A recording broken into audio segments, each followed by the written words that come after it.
हाँ जी, अगला क्वेश्चन देखो 41 से लेकर जो 48 तक क्वेश्चंस हैं, 41 से लेकर 48 तक वो एनसीईआरटी क्वेश्चन है। आप जब पढ़ोगे ना तो आपसे निकल जाएंगे। ठीक है, डिफरेंट क्वेश्चन देखते हैं। डिफरेंट क्वेश्चन हमारे पास है 49। 49 क्या कह रहा है? 100 tickets of lottery were sold, out of which 5 prizes on this ticket. sorry, 1000 tickets of a lottery were sold and there are 5 prizes on this ticket. मतलब 1000 टिकट्स में से कितनी टिकट्स पे प्राइज है? 5 पे। तो टोटल नंबर ऑफ जो tickets की अगर मैं बात करूं, टोटल, ये कौन सा क्वेश्चन है? क्वेश्चन नंबर की हम बात कर रहे हैं 49 की। टोटल नंबर ऑफ टिकट्स वो कितनी है मेरे पास? 1000। ठीक है, टोटल नंबर ऑफ टिकट्स कितनी है हमारे पास? थाउजेंड्स। और उसके अंदर हमारे से क्या पूछा जा रहा है कि, और उसमें number of tickets for price वो कितनी है? 5। तो हमारे पास जिन जिन टिकट्स पे प्राइस नहीं है वो कितनी टिकट रोकी जाएगी? 1000 माइनस 5 माइनस करोगे तो 995। तो हमारे से फाइनली क्वेश्चन क्या पूछ रहा है? What is the probability of winning a prize? Probability कि winning a prize, winning a prize वो कितनी आ जाएगी? 5/1000। मतलब 3 जीरोस है तो 3 डिजिट के बाद पॉइंट, 00.0, 1 2 3 डिजिट के बाद पॉइंट।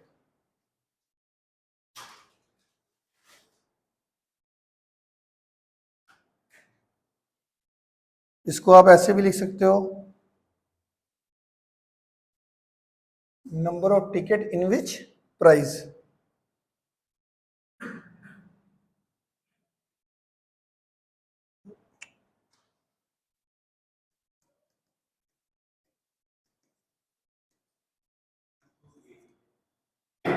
ठीक है जी, क्लियर हो गया? तो क्लियर है इतना? 49 के बाद 50th क्वेश्चन पर आते हैं। क्वेश्चन नंबर 50 देखो जी। क्वेश्चन नंबर 50 क्या कहता है? probability of guessing the correct answer to a certain test is p/12. If the probability of not guessing the correct answer to this question is 1/3, find the value of p. बहुत बढ़िया question है। Question दोबारा से पढ़ते हैं। Question number 50 के अंदर क्या कह रहा है? कि किसी भी आंसर को गैस करने का जो तरीका है, the probability of guessing the correct answer to a certain test. मतलब कोई सर्टेन टेस्ट चल रहा था, उसमें मैंने मान लो गैस करना है कोई आंसर करेक्ट, कि वो करेक्ट होगा, उसकी इन्होंने प्रोबेबिलिटी दे दी p/12। और उनका जो गैस है वो ठीक नहीं होगा, उसकी प्रोबेबिलिटी दे दी इन्होंने 1/3। और आपको बताना है p की वैल्यू। तो ये गैस जो सर्टेन टेस्ट में गैस करेगा कि भाई सही सही गैस करेगा, उसकी प्रोबेबिलिटी ने p/12 दे रखी है। मेरी बात समझ में आ गई क्वेश्चन कि क्या कह रहा है? तो हमारे पास किसकी प्रोबेबिलिटी दे रखी है? प्रोबेबिलिटी गैसिंग आ करेक्ट आंसर, उसकी प्रोबेबिलिटी दे दी कितनी? p/12 दे दी। कितनी दे दी? p/12। अच्छा, गैसिंग अ करेक्ट आंसर की, तो note guessing note a correct answer की कितनी आएगी? Guessing note a correct answer, उसकी प्रोबेबिलिटी कितनी आएगी? 1 में से माइनस हो जाएगा। पता है ना, किसी भी इवेंट की होने की और उस इवेंट की ना होने की प्रोबेबिलिटी का सम 1 होता है। तो ये जो भी स्टेटमेंट थी, इसकी अपोजिट स्टेटमेंट की प्रोबेबिलिटी क्या होगी? 1 में से माइनस कर लोगे आप। तो ये इसका अगर मैं एलसीएम लूंगा तो कितना आ जाएगा? 12 लूंगा तो 12 माइनस p आ जाएगा। 1 और 12 का एलसीएम 12, 12 को 1 से डिवाइड करके 12, 12 इंटू 1 12, 12 को 12 से डिवाइड करके 1, 1 इंटू पी, पी आ गया। तो ये आ गया मेरे पास कि गैस ठीक नहीं करता टेस्ट के अंदर, गैस ठीक नहीं करता उसके टेस्ट के अंदर, तो उसकी प्रोबेबिलिटी आ गई आपकी 12 माइनस पी अपॉन 12। अब गैस ठीक नहीं करता उसकी प्रोबेबिलिटी हमारे को क्वेश्चन में भी दे रखी थी 1/3, तो दोनों को क्या कर देंगे बराबर अकॉर्डिंग टू क्वेश्चन। तो जो एक तो हमने निकाल दिया कि भैया कि वो गैस ठीक नहीं करेगा, उसकी प्रोबेबिलिटी है 12 minus P upon 3, 12 minus P upon 12, और एक हमारे को क्वेश्चन में दे रखी है, वो दे रखी है 1/3।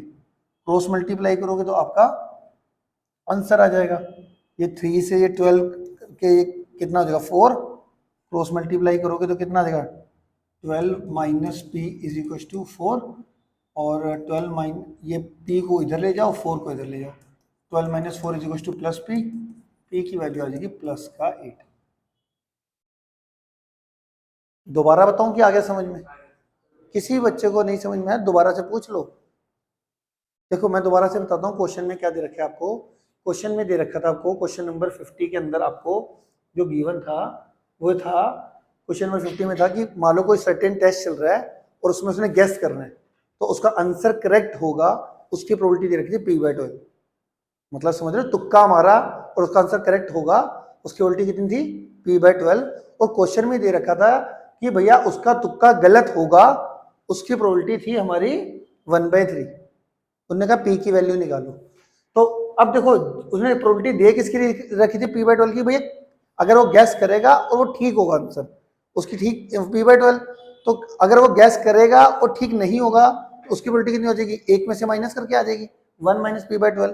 तो मैंने खुद निकाल दी कि भैया मैं अगर गैस करता हूं और आंसर ठीक नहीं होगा, उसकी प्रोबेबिलिटी कैसे निकाली, जो ठीक होगा उसको एक में से माइनस करके। ये कैसे आया, एक में से माइनस क्यों करा, कि किसी भी इवेंट की होने की प्लस उस इवेंट की ना होने की प्रोबेबिलिटी का सम 1 होता है। तो इसी तरीके से अगर आपको पता है कि भैया गैस करके करेक्ट आंसर की प्रोबेबिलिटी हमें दे रखी है और गैस करके आंसर करेक्ट नहीं होगा उसकी प्रोबेबिलिटी निकालनी है, तो एक में से ही माइनस करेंगे। इतना समझ में आएगा, एक में से माइनस करके एलसीएम लेके मेरा ये आ गया। अब इसी की प्रोबेबिलिटी कि गैस करके आंसर करेक्ट नहीं आएगा, उसी की प्रोबेबिलिटी 1/3 क्वेश्चन में भी गिवन थी, तो इसको मैंने 1/3 के बराबर करा। 3 से ये 12 कटिंग करी, 4 आ गया, 4 को क्रॉस मल्टीप्लाई करके 4 इंटू 1 4 आ जाएगा, 12 minus P is equal to 4 आ गया। p की वैल्यू निकालनी थी तो माइनस पी को उधर ले गया, प्लस 4 को इधर ले गया, 12 माइनस 4 प्लस का 8 आ गया। क्या कहते हो, समझ में आ गया? तो ऐसे क्वेश्चन हमारे को ढूंढने हैं। ठीक है जी, अगला पढ़ते हैं जी। ये हो गया हमारा 50th क्वेश्चन। 50th क्वेश्चन के बाद क्या कह रहा है, देयर आर 51 क्वेश्चन पढ़ते हैं। There are 1000 sealed envelope in a box. There are, question number 51 में देखो, क्वेश्चन नंबर 51 के अंदर क्या कह रहा है, हमारे पास 1000 सील्ड एनवेलप है। समझ में आ गया? तो टोटल नंबर ऑफ, साथ के लिखते भी जाया करो, सील्ड एनवेलप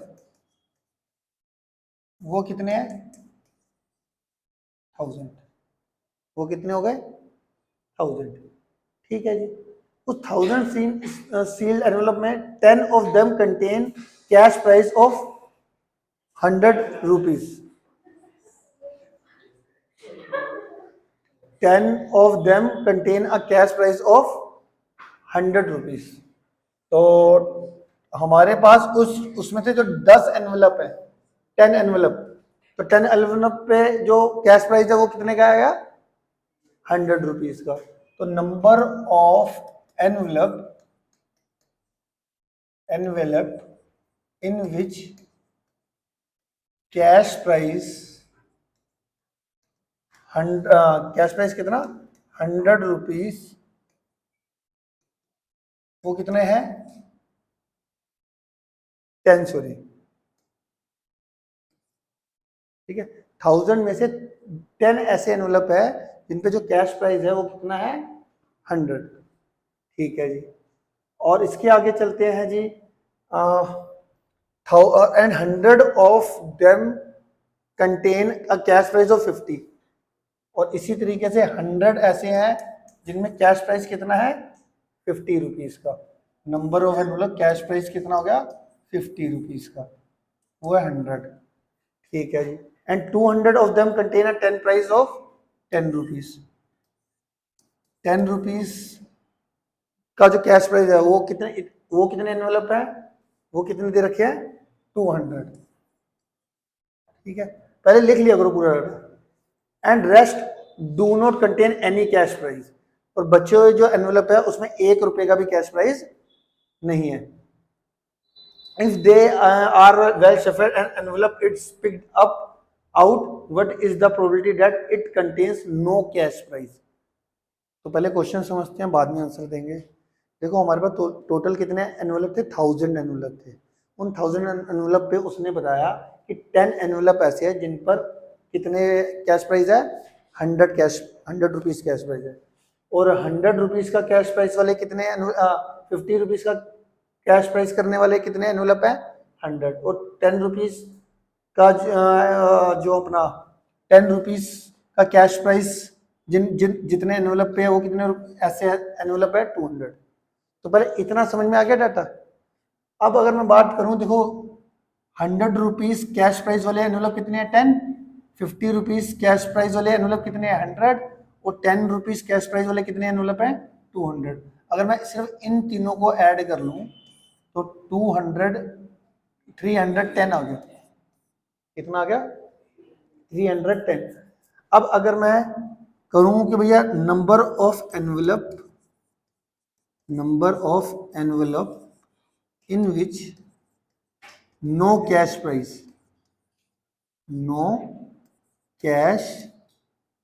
प्राइस, वो कितना आ जाएगा 1000 माइनस 310, है ना। तो 1000 में से 300 गए 700 और 10 गए तो 690। ऐसे एनवलप जिसमें एक भी कैश प्राइस नहीं था वो 690 एनवलप हो गए। तो अब अगर मैं बात करूं जी प्रोबेबिलिटी की, किसकी निकालनी है probability that it contains no cash prize. No cash prize की अगर मैं बात करूं तो वो कितने आ जाएंगे 690 अपॉन 1000, जीरो से जीरो कैंसल, 2 डिजिट के बाद जीरो लगा, 100 है ना तो 2 डिजिट के बाद पॉइंट लगा देंगे।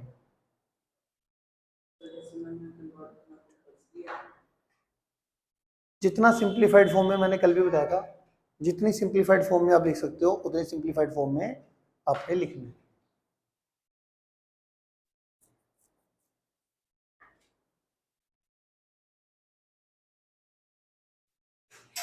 हाँ जी ठीक है, आगे बढ़े।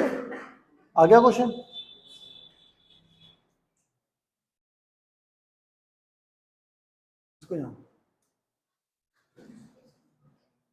Question number 52।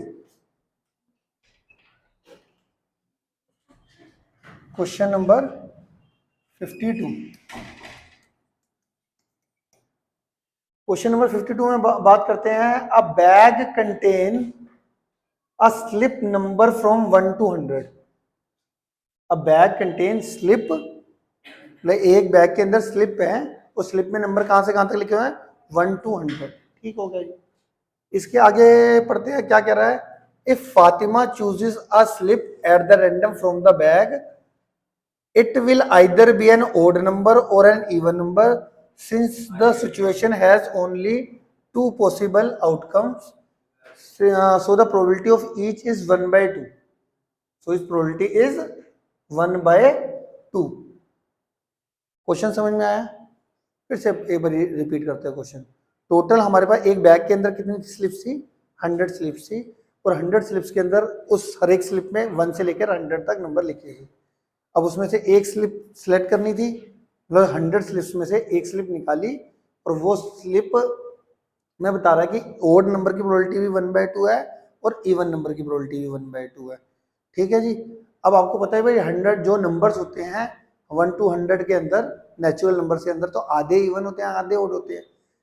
तो इवन और ओड का अगर कॉन्सेप्ट देखे तो आधे इवन 100 है ना टोटल। तो आपको पता है अगर इवन नंबर्स ऑफ टर्म्स होती हैं तो उसमें आधे इवन होते हैं आधे ओड। जैसे मैंने बोला 50 नंबर्स हैं 1 to 50, तो इसमें आधे इवन होते हैं और आधे ओड, तो उनकी प्रोबेबिलिटी भी सेम ही होगी, प्रोबेबिलिटी सेम होगी ना।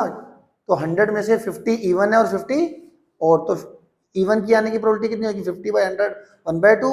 ओड को कितने केस स्टोर करेंगे 50/100 उसकी भी 1/2।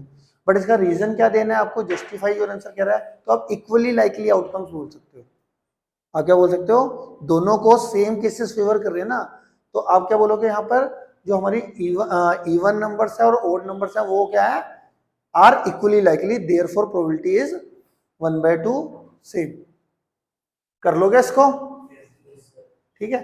जो ओरली हो सकता है वो ओरली देख लेते हैं।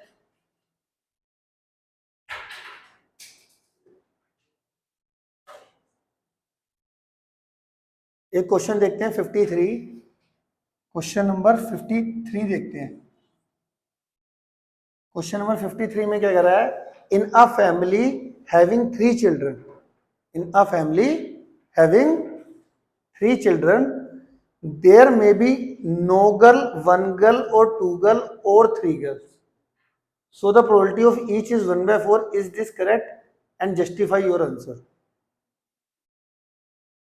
एक फैमिली के अंदर कितने चिल्ड्रन है, 3। तो सबसे पहले मैं देखना चाहता हूं कि अगर एक फैमिली के अंदर 3 चिल्ड्रन है तो टोटल पॉसिबल आउटकम्स आपके अकॉर्डिंग क्या बनने वाली है, तो हम वहां पे डिस्कस करते हैं। तो total possible outcomes of 3 children are, मैं मान लेता हूं कि जो 3 बच्चे हैं उसमें से पहले थे 0 गर्ल हो गए। 0 गर्ल का मतलब B1 पहले वाला भी हुआ है, दूसरे वाला भी हुआ है और तीसरे वाला भी हुआ है, ऐसे सिलेक्ट 0 गर्ल। फिर आज लेते हैं 1 गर्ल। अब 1 गर्ल के अंदर क्या हो सकता है, 1 गर्ल देखो सबसे बड़ी लड़की है वो पहली गर्ल हो सकती है, और इसमें B1 और ये आ जाएगा B2 और B3। इसका मतलब समझ लो 1 गर्ल में जो सबसे बड़ा बच्चा है वो गर्ल, मतलब सबसे जो एल्डर वाली है तीनों में से वो गर्ल है। बट इसके बहुत सारे केसेस बनेंगे, कैसे, एक गर्ल यहाँ पे भी आ सकते हैं, बीच में भी आ सकते हैं, मतलब B1 G2 B3, और तीसरे नंबर पे भी आ सकते हैं B1 B2 और G3। तीनों में है तो एक ही गर्ल ना, ठीक है, आ रही मेरी बात समझ। फिर आ जाते हैं जी 2 गर्ल, सारे केस लेता हूं मैं। 2 गर्ल के अंदर आएगा G1 G2 B3, पहले यहां पे लिख लिया, पहले 2 जो बच्चे थे वो गर्ल के थे और लास्ट वाला वो बॉय। फिर यहाँ पे मैंने लिया B1 G2 और G3, ठीक है, पहले वाला बॉय और फिर दूसरे वाला गर्ल, तीसरे वाले में। फिर हमारा क्या आएगा G1 B2 G1 B2 और G3। इन तीनों केसों में मैंने 2-2 गर्ल के केस कवर हो गए, पहले दूसरे में रखा, फिर दूसरे तीसरे में, फिर पहले तीसरे में, ठीक है, गर्ल को भी। अब तीसरा एक 2 गर्ल वाले के सारे केस कवर हो गए। अब 3 गर्ल केस में G1 G2 और G3। अब टोटल अगर देखो 1 2 3 4 5 6 7 8 केस हो गए, ठीक है। अब पढ़ते हैं क्वेश्चन। देखो मेरे को क्या लगता है कि कोई भी एक्सपेरिमेंट होता है ना, कभी भी उस एक्सपेरिमेंट के जो टोटल पॉसिबल आउटकम्स है, जिसको वो पता है वो कोई भी प्रोबेबिलिटी निकाल देगा, तो हमेशा ना टोटल पॉसिबल आउटकम पे बड़ा ज्यादा फोकस करके रखा करो।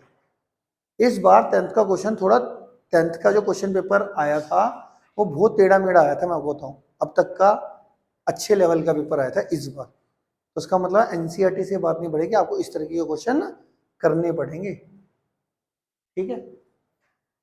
ये समझ में आ गई इतनी बात। आगे बढ़ते हैं, क्वेश्चन क्या कह रहे हैं। कह रहा कि no girl, one girl, two girl और three girl, probability of each is 1/4, justify your answer. मतलब नो गर्ल की जो प्रोबेबिलिटी है, वन गर्ल, टू गर्ल, इन सबकी probability, one girl, two girl, three girl, इन सबकी प्रोबेबिलिटी 1/4 है, आप जस्टिफाई कर दो। तो अगर वैसे मैं बात करूं जी प्रोबेबिलिटी की, भाई नो गर्ल की, नो गर्ल की प्रोबेबिलिटी कितनी आएगी आप बताओ। नो गर्ल का मतलब बॉय बॉय बॉय, तो प्रोबेबिलिटी आ जाएगी 1/8, 1/8। अगर मैं कहूँ जी प्रोबेबिलिटी की वन गर्ल की, वन गर्ल की, इसकी प्रोबेबिलिटी कितनी आएगी। वन गर्ल में कितने केस फेवर कर रहे हैं, 1, 2 और 3, 3/8। और टू गर्ल में 3/8 और थ्री गर्ल में 1/8। अब आप प्रोबेबिलिटी निकाल के बता सकते हो जी, इनकी प्रोबेबिलिटी देखो 1/4 तो नहीं आई, आई 1/4 नहीं आई। अब कई बच्चे, तो फिलहाल के लिए ये हो गया, तो इक्वली लाइकली आउटकम्स तो है नहीं है, ठीक है, इसीलिए इनकी प्रोबेबिलिटी आप लास्ट में लिखोगे नो। पहले तो आंसर आप लिखोगे no because all events are not equally likely.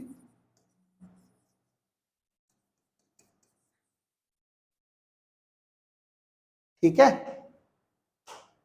अच्छा देखो 1/4 1/4 1/4 बोलते कैसे हैं, कई बच्चे निकाल देंगे आपको, अब जो समझेगा नहीं ना ध्यान से, अब जिन बच्चों ने ये 8 पॉसिबल आउटकम ना बनाए वो 1/4 बोल देंगे। बताओ कैसे बोलते हैं वो। इसका मैं कैसे बताता हूँ, जैसे 0 girl, 1 girl, 2 girl, 3 girl, total कितने 4, इसकी प्रोबेबिलिटी 1/4, इसकी प्रोबेबिलिटी भी 1/4, इसकी भी 1/4, ऐसे करते हैं बच्चे, तो फंस जाते हैं उधर ही। तो एक्सपेरिमेंट समझते नहीं क्या है total possible outcome. 0 girl total ले लेंगे 4, इसकी 1/4, इसकी 1/4, इसकी 1, समझ रहे हो। अब टोटल पॉसिबल आउटकम में, अब जिन बच्चों का दिमाग ये 8 पॉसिबल आउटकम बनाने में नहीं जा रहा, अब मैं कैसे सोचता हूँ, जैसे एक फैमिली है, उसके उसमें 3 बच्चे हैं, तो मैं सोच रहा हूँ कि जो पहला बच्चा है वो, उसकी पॉसिबिलिटी सारी ले लूंगा। पहला बच्चा बॉय हुआ, दूसरा बच्चा बॉय हुआ, तीसरा बच्चा बॉय हुआ, तो मतलब ऐसे करके मैं पूरी इमेजिनेशन के साथ काम कर रहा हूँ कि भाई सारी पॉसिबिलिटी ले रहा हूँ। तो देखो 3 बच्चे हैं, तो होगा कैसे, पहले तो आप उसको टोटल नंबर ऑफ केसेस में ऐसे डिवाइड कर लो, या तो एक भी गर्ल नहीं होगी, 0 गर्ल, या 1 गर्ल, या 2 गर्ल, या 3 गर्ल, सारे केस कवर हो जाएंगे ना इसमें। इसमें सारे अब 0 गर्ल के अंदर मैंने ये लिया, एक गर्ल में अब वो 3 पोजीशन पे आ सकती है ना एक गर्ल, या तो वो सबसे बड़ी हो, या वो मीडियोकर हो, या सबसे लास्ट में हुई हो, सबसे छोटी हो, है ना। अब 2 गर्ल हुई है तो वो ऐसा होता है, पहले नंबर और दूसरे नंबर पे गर्ल होगी हो, या दूसरे और तीसरे पे गर्ल होगी हो, या पहले तीसरे पे गर्ल होगी हो, और 3 गर्ल में तो हो नहीं है।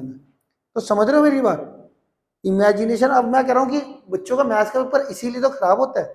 कई बच्चों का मैथ्स का पेपर इस साल, जो पिछले साल हुआ है, समझ के पढ़ते नहीं, रट्टा मारने की कोशिश करते हैं। तो जिन्होंने समझ के पढ़ा था इस साल, उनका तो बहुत अच्छा पेपर हुआ, पर जो बच्चे रट्टा मारे था, इस बार का पेपर अच्छे लेवल का है। जैसे ऐसा सा आ गया, आज भी मैं कह रहा हूँ ये क्वेश्चन अगर आ जाए ना, तो 60% जनता गलत कर देगी इस क्वेश्चन, मैं बता रहा हूँ तुम्हें, 60%। आगे चलते हैं, अगला क्वेश्चन है जी 54। 54 क्वेश्चन के अंदर, अपूर्व throw 2 dice once and compute the product of the 2 number appearing on the 2 dice, and Pihu throw 1 dice and scare the number that appear on it. Who has the better chances of getting the number 36 and why? Question समझ लेते हैं एक बार दोबारा से। क्या कह रहा है, दो करेक्टर हैं यहाँ पर, एक तो अपूर्व और दूसरा पीहू, ठीक है। अब जो अपूर्व है वो कह रहा है 2 डाइस थ्रो करी, और दोनों डाइस पे जो ऊपर नंबर आया उनका प्रोडक्ट जो करना है। अपूर्व ने क्या करना है, 2 डाइस थ्रो करी, ऊपर जो नंबर आएगा उनका क्या करना है, प्रोडक्ट, ठीक है जी। और दूसरा जो बंदा है वो कह रहा है मैं एक ही डाई, पीहू कह रही मैं एक डाई थ्रो करूंगी और जो भी नंबर आएगा उसका स्केयर कर लूंगी। अब क्वेश्चन पूछता है कि भैया 36 आना चाहिए, किसके बेटर चांसेस हैं, अपूर्व के या फिर पीहू के। अब अपूर्व का वैसे 36 आएगा कैसे? जब उन्हें 2 डाइस थ्रो करी, दोनों पे 6 आ जाए, उनका प्रोडक्ट करके 36 आ जाए। और पीहू का कैसे आएगा 36? कि उसने एक डाई थ्रो करी और उस एक डाई थ्रो करने पे 6 आ गया और उसका स्केयर करा उसने, तो 36 आ गया। पहले तो फेवरेबल केसेस की बात कर लेते हैं, है ना? ऐसी है ना? चलो, अब बेटर चांसेस का मतलब हुआ, बेटर चांसेस किसकी होगी? जिसकी बेटर प्रोबेबिलिटी होगी। जिसकी बेटर प्रोबेबिलिटी मतलब जिसकी ज्यादा प्रोबेबिलिटी उसके बेटर चांसेस। अब मैंने क्या करना है, अपूर्व का देखना है कि भैया उसका 36 आने की प्रोबेबिलिटी क्या सी निकालनी है, और पीहू की भी 36 आने की प्रोबेबिलिटी निकालनी है। जिसकी प्रोबेबिलिटी ज्यादा उसके बेटर चांसेस आने। तो क्वेश्चन समझ में आ गया है? कोई बच्चा जिसको समझ नहीं आया क्वेश्चन?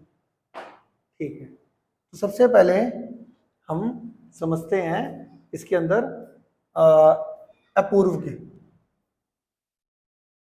तो when a pair of dice, when a pair of dice thrown once, then total number of possible outcomes कितने होते हैं? total number of possible outcomes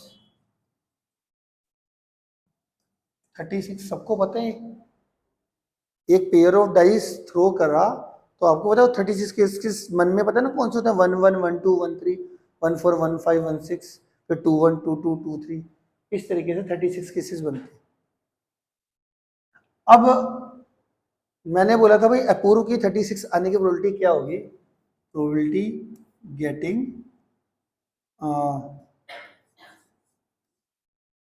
36 as product, as a product. तो आपके हिसाब से 36 कब आ रहा था अपूर्व का? जब 2 डाइस थ्रो करी, उन दोनों डाइस पे जो नंबर 6 6 आ जाए और उनका प्रोडक्ट करके 36 आ जाए। तो एक ही केस फेवर कर रहा है 36 में से, वो है 6 6 6 6 दोनों पे आ जाएगा तो उनका प्रोडक्ट 36 बनेगा। तो एक ही केस फेवर कर रहा है, इसकी प्रोबेबिलिटी होती है 1/36। इसकी प्रोबेबिलिटी कितनी आ गई? 1/36। यहाँ पे नाम भी लिख लेते हैं, अपूर्व गेटिंग 36 एज अ प्रोडक्ट। दूसरा ले लेते हैं प्रोबेबिलिटी इसकी कि पीहू गेटिंग 36। वो किससे कैसे आएगा? वो एक ही डाई थ्रो कर रही है। अब एक डाई थ्रो करने पर टोटल पॉसिबल आउटकम कितने होते हैं? 6। और उसमें उसका 36 कैसे आएगा? अगर उसको 6 आ जाए, एक डाई थ्रो करे और उसका जो आउटकम है वो कितना आ जाए? 6 आ जाए। अगर 6 आ गया तो क्या होने वाला है? उसका जो स्केयर करोगे 36 आ जाएगा। तो 6 लाना है उसमें, एक डाई थ्रो करना है और 6 लाना है। तो 6 आने की प्रोबेबिलिटी क्या होगी उसकी? 1/6। एकदम बढ़िया। अब दोनों की प्रोबेबिलिटी आ गई जी। अब इसमें से ज्यादा वाली प्रोबेबिलिटी कौन सी? 1/6 की 1/36? बोल लो। 1/36 ज्यादा है 1/6 से? 1/6 ज्यादा होता है 1/36। पता है ये बात की नहीं पता? एक को डिवाइड कर रहे हैं 6, एक को डिवाइड कर रहे हैं 36। आप ऐसे समझो 1 रुपया है, 1 रुपए को यहाँ पे 6 बंदे डिवाइड कर रहे हैं और यहाँ पर 1 रुपए को 36 बंदे डिवाइड कर रहे हैं। तो किस पर बंदे पे किसकी वैल्यू ज्यादा आएगी? इस पे पर बंदे को ज्यादा पैसे मिलने वाले हैं ना, इसमें कम मिलेंगे। तो हमारा पीहू के चांसेस ज्यादा हो गए 36 लाने के। पीहू के चांसेस ज्यादा हो गए। तो पीहू, क्वेश्चन क्या पूछा था उन्होंने लास्ट में? Who was better getting the number 6। तो आप लिखोगे पीहू गेट्स बेटर चांसेस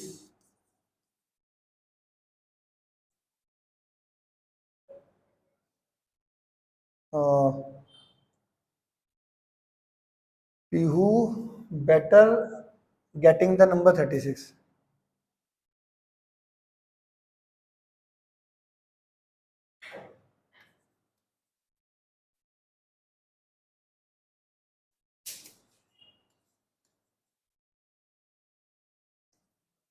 ठीक है जी।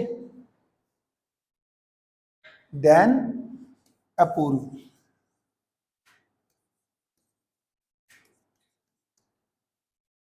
क्लियर है?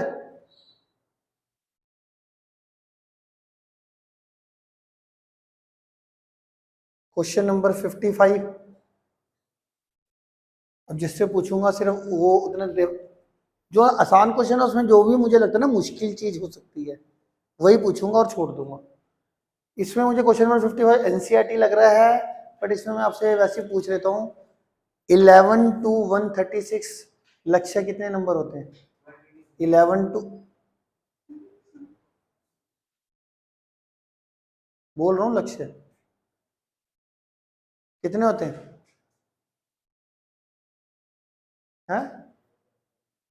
1 कितने बोल रहा है? 125। 11 to 123। इधर देखना, ये ले।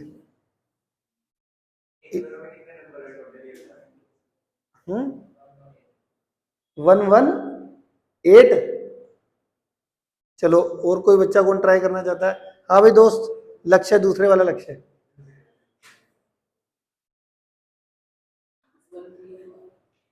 1134।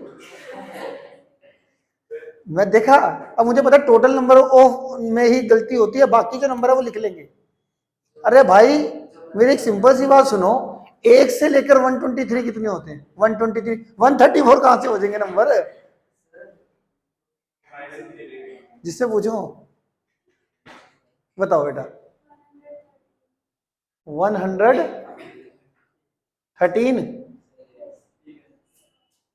तो कैसे निकालते हैं?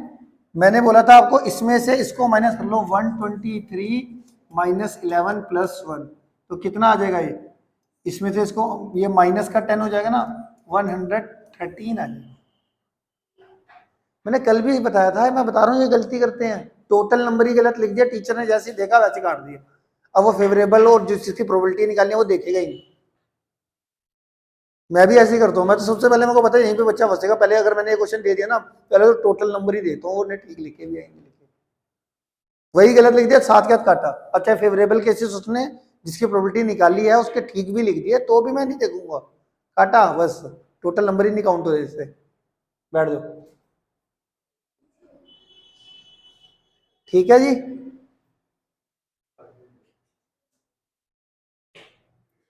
क्लियर है? समझ में आ रहा है? ये कल भी मैंने पूछा था क्वेश्चन, भूल जाते हो। मैंने कहा अगर माइनस भी करना है तो माइनस करके +1 करना, बताया नहीं था? 3 से लेकर 13 तक कितने कार्ड? 3 से 13, 13 माइनस 3 + 1, ठीक।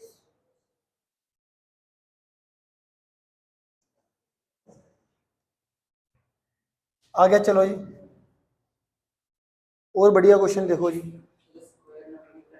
अब बॉक्स कंटेन, अब ये देखो ये वाला क्वेश्चन देखो, ये वाला क्वेश्चन बहुत आता है। क्वेश्चन नंबर मैं 56 की बात कर रहा हूं, क्वेश्चन नंबर 56। क्वेश्चन नंबर 56 में क्या कह रहा है? A box contain 12 balls of which some are red in colour. तो टोटल नंबर ऑफ बॉल्स जो है वो कितनी दे रखी है? 12, और उसमें से कुछ रेड है, मुझे नहीं पता, लेट कर लेता हूं, let number of red ball, let कर लेते हैं x, number of red ball कितनी लेट कर लेते हैं? x, ठीक हो गया जी। If 6 more red balls are put into the bag, तो पहले हमारे पास 12 थी, 12 में से x रेड थी, अब वो बोल रहा है इसके अंदर दूसरा केस क्या कर रहा है, अगर इसमें से मैं 6 रेड बॉल और डाल देता हूं तो इसके अंदर रेड बॉल टोटल कितनी हो जाएगी? अब x + 6, ठीक है जी। अगर 6 रेड बॉल्स डालते हैं into the box and probability of getting red ball is double than what it was before, वो क्या कह रहा है? अभी तो मैं क्वेश्चन अपने आप ही बोल देता हूं, अगर किसी को नजर नहीं आ रहा तो सुनते जाओ। तो वो कह रहा है कि भैया एक तो पहला केस था कि भैया 12 बॉल्स थी और उसमें से रेड x थी, कुछ रेड थी, कुछ रेड को मैंने क्या लेट करा? x। अब वो कह रहा है 6 रेड बॉल मैंने और डाल दी इसके अंदर, तो अब कितनी टोटल बॉल्स कितनी हो जाएगी 18, और उसमें से रेड बॉल कितनी हो जाएगी x+6। ये समझ में आता है कि नहीं आता? इतना आता है डाटा। अब क्वेश्चन में बोल रहा है कि जो अब रेड बॉल की प्रोबेबिलिटी है ऐड करने के बाद कितनी होगी आपके अकॉर्डिंग रेड बॉल की प्रोबेबिलिटी x+6/18 है ना। जो अब बॉल्स ऐड करने के बाद 6 रेड बॉल्स ऐड करने के बाद जो प्रोबेबिलिटी है वो डबल होगी जो पहले ऐड करने से पहले जो रेड बॉल की प्रोबेबिलिटी आएगी। वो कितनी आएगी x/12। क्या मेरी बात समझ में आ रही है? 100%। क्वेश्चन समझ में आ गया? दोबारा से बोलो क्वेश्चन और आंसर दोबारा बोल देते। क्वेश्चन में था कि एक बैग है, इस बैग के अंदर 12 बॉल्स है, out of which some are red, but मुझे सम का मैं एग्जैक्ट नहीं पता था तो मैंने उसमें x रेड मान ली। उसके बाद बोल रहा है कि अब 6 रेड बॉल और डाल दी इसके अंदर, इस बैग के अंदर, तो x पहले रेड थी, अब 6 इसमें डाल दिया तो x+6 रेड हो जाएगी, और टोटल थी 12, 12 में 6 ऐड करके कितना हो जाएगा 18 हो जाएगा। क्या मेरी बात फॉलो हो रही है? इतना ये समझ में आ गया। अब वो कह रहा है जो ऐड करने के बाद जो रेड बॉल की प्रोबेबिलिटी है वो पहले वाले रेड बॉल से जो प्रोबेबिलिटी आती वो डबल आती, तो अब रेड बॉल की प्रोबेबिलिटी कितनी आई है x+6/18 आएगी, x+6/18। 6 बॉल डालने के बाद ये टोटल बॉल्स होगी 18 और x+6 रेड, तो 6 बॉल्स रेड बॉल डालने के बाद जो रेड बॉल की प्रोबेबिलिटी है वो आगी x+6/18। क्लियर है? पहले अगर मैं ऐड करने से पहले की बात करता हूं तो रेड बॉल की प्रोबेबिलिटी कितनी आती x/12। अब वो क्वेश्चन में क्या कर रहा है, जो ऐड करने के बाद रेड बॉल की प्रोबेबिलिटी है वो डबल है इट वाज बिफोर, बिफोर का मतलब ऐड करने से पहले, वो थी हमारी x/12। बस अब इसको ये इतना आ गया समझ में 100%। 2 से 12 काट के 6 आ गया, ठीक है। क्रॉस मल्टीप्लाई करना है, क्रॉस मल्टीप्लाई कर दो, 6 से 18 काट सकते हो 18 काट दो। कई बच्चों को ऐसे काटना नहीं आता तो क्रॉस मल्टीप्लाई कर देते हैं, तो मैं भी कर देता हूँ क्रॉस मल्टीप्लाई। 6x+36 ये इधर मल्टीप्लाई और ये इधर मल्टीप्लाई, और ये आ जाएगा 18x। x वाली टर्म एक तरफ कर लो क्योंकि x की वैल्यू मुझको निकालनी है, तो ये कितना आ जाएगा 12x=36, x की वैल्यू आ जाएगी 36/12, x की वैल्यू आ गई 3, x की वैल्यू कितनी आ गई 3। तो हमने कितनी रेड बॉल ऐड करी है, एक्चुअल में 3 रेड बॉल ऐड करी है। टोटल जो हमारी इनिशियल रेड बॉल्स थी, सॉरी ऐड नहीं करी, जो मेरे पास क्वेश्चन था ना कि हाँ भाई 12 हमारे पास टोटल बॉल थी उसमें से सम रेड है, तो सम रेड कितनी थी 3 रेड बॉल थी, 12 में से 3 रेड बॉल थी। क्या बात समझ में आ चुकी है? इस तरीके के इस लेवल का क्वेश्चन मैं आपको बता रहा हूँ फाइनल एग्जाम में, एनसीईआरटी में नहीं मिलेगा इस लेवल का क्वेश्चन। अब क्लियर हो गया? तो ये हमारे 56 क्वेश्चन हो गए। तो इसके आगे